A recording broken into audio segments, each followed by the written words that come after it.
Hola, recientemente el día 5 de mayo del 2023 fue declarada por la Organización Mundial de la Salud el fin de la emergencia sanitaria internacional por COVID. Eso significa que ya no hay tantos casos tanto de internamientos hospitalarios como de mortalidad, afortunadamente.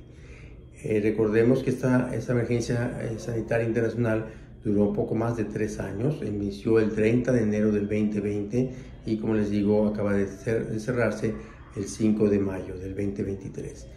En este tiempo, a nivel mundial, hubo medidas o casos confirmados, más de 7 millones de muertes por esta causa, pero se estima por la propia OMS que fueron más de 20 millones de muertes derivadas del COVID.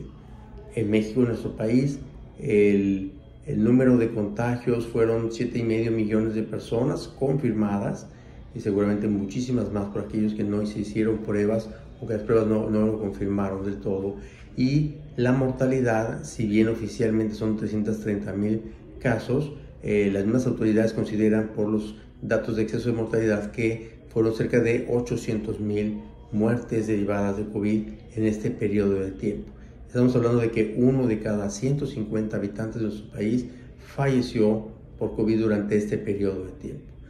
Bueno, en nuestro país muy probablemente durante esta semana, que va del 8 al 12 de mayo, también se cierre la emergencia sanitaria por COVID y por lo tanto, bueno, esto seguramente da una sensación de respiro, una sensación de alivio entre muchos de nosotros. Sin embargo, sigue habiendo casos de COVID.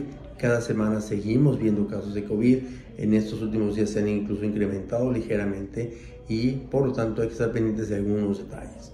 Bueno, ¿cuáles son esos principales detalles de los que hay que todavía cuidar? Son: uno, el mantener la alerta, mantener la vigilancia. Esto es, en lugares donde están abiertos está bien que estemos sin cubrebocas, pero en lugares cerrados, en habitaciones, en áreas de escuelas, de trabajos, etcétera, es mejor usar el cubrebocas todavía, sobre todo porque sigue habiendo contagios. ¿Qué más? Estar pendientes de si tenemos algún cuadro respiratorio. A veces ni siquiera ese cuadro respiratorio, es un cuadro de diarrea, pero sobre todo con fiebre, con dolor de cabeza, con cansancio. Detectar si es efectivamente COVID y recordar que hay antiviral específico para COVID en nuestro país, que es el Paxlovid. Si ese es el caso, es importante detectar que sí es COVID dentro de los primeros 5 días e iniciar el medicamento dentro de esos primeros 5 días para que podamos reducir el riesgo de complicaciones.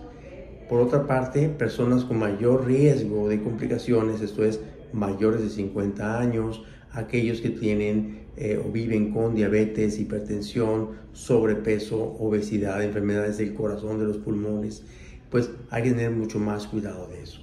Aquí la invitación es que a todas aquellas personas con factores de riesgo tengamos cuidado de nuestro cuerpo antes de la enfermedad de COVID y por lo tanto mejoremos nuestras condiciones de cada una de estas enfermedades para que así, aún si nos da la enfermedad, podamos afrontarla de manera más segura y con menos complicaciones.